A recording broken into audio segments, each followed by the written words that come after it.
के दिल में स्थित यह ऐतिहासिक किला केवल ईंटों और पत्थरों।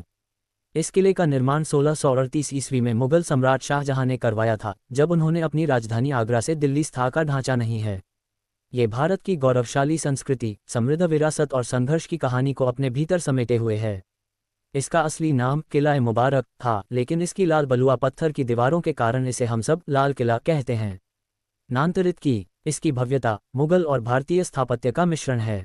दीवान ए आम, दीवान ए खास, मोती मस्जिद, रंगमहल, हर इमारत में कला की बेजोड़ नक्काशी देखने को मिलती है। लाल किले की दीवारें लगभग 2.5 किलोमीटर लंबी हैं और ऊंचाई करीब 33 मीटर तक जाती है। इसकी नक्काशी, जालीदार खिड़कियां, संगमरमर की नक्काशी और जड़े हुए रत्न इसे अद्वितीय बनाते हैं। लाल किला मुगल साम्राज्य की सत्ता का केंद्र था। यहाँ से शाहजहां से लेकर बहादुर शाह जफर तक कई शासकों ने शासन किया। यहीं से नीतियां बनी, फैसले हुए और भारत की राजनीति को दिशा मिली। अंग्रेजों का शासन और किले की पीड़ा मिनट 1857 की क्रांति के बाद जब अंग्रेजों ने दिल्ली पर कब्जा किया तो इस किले को निशाना बनाया। बहादुर शाह जफर को यहीं से बंदी बनाकर रंगून भेजा गया।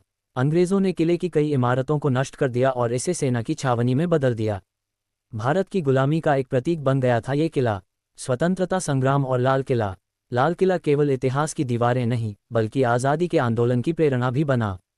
जब भी कोई स्वतंत्रता सेनानी लाल किले को देखता, उसके भीतर जोश भर जाता। सुभाष चंद्र बोस की आज़ाद हिंद फौज का नाम लेते ही लाल किला याद आता है, क्योंकि आज़ादी के दीवाने वहां मुकदमे के लिए लाए गए थे। Lal Qila trial, red fort trials, Azad Hind फौज के सैनिकों का ऐतिहासिक मुकदमा यहीं चला था, जिसने पूरे देश में अंग्रेजों के खिलाफ गुस्से की लहर पैदा की। 15 अगस्त और लाल किला। 15 अगस्त 1947 जब भारत आज़ाद हुआ, तब पंडित जवाहरलाल नेहरू ने लाल किले की प्राचीर से तिरंगा फहराया। तब से हर साल 15 अगस्त को भारत के प्रधानमंत्री लाल किले से झंडा फहराते हैं और देश को संबोधित करते हैं। ये परंपरा आज भी जारी है। लाल किला आज़ादी का प्रतीक बन चुका है। सांस्कृतिक और राष्ट्रीय महत्व। आज लाल किला केवल एक ऐतिहासिक इमारत नहीं, बल्कि राष्ट्रीय गर्व का प्रतीक है। यह यूनेस्को की विश्व धरोहर स्थल वर्ल्ड हेरिटेज साइट है। यहाँ हर साल भारत पर्व, लाइट एंड साउंड शो और कई सांस्कृतिक आयोजन होते हैं, जो हमें अपनी जड़ों से जोड़ते हैं। संरक्षण और भविष्य। आज हमें इस किले की सुरक्षा और संरक्षण की जिम्मेदारी उठानी चाहिए। ये हमारी पहचान है और आने वाली पीढ़ियों को बताना जरूरी है कि यह किला सिर्फ पत्थर नहीं, बल्कि हमारी आज़ादी, कला और संस्कृति की मिसाल है। समापन 1 मिनट। तो साथियों, लाल किला केवल एक किला नहीं, ये हमारी संस्कृति का आईना, इतिहास की किताब और स्वतंत्रता का प्रतीक है। आइए हम सभी मिलकर इसके गौरव को बनाए रखें और इसके इतिहास से प्रेरणा लें।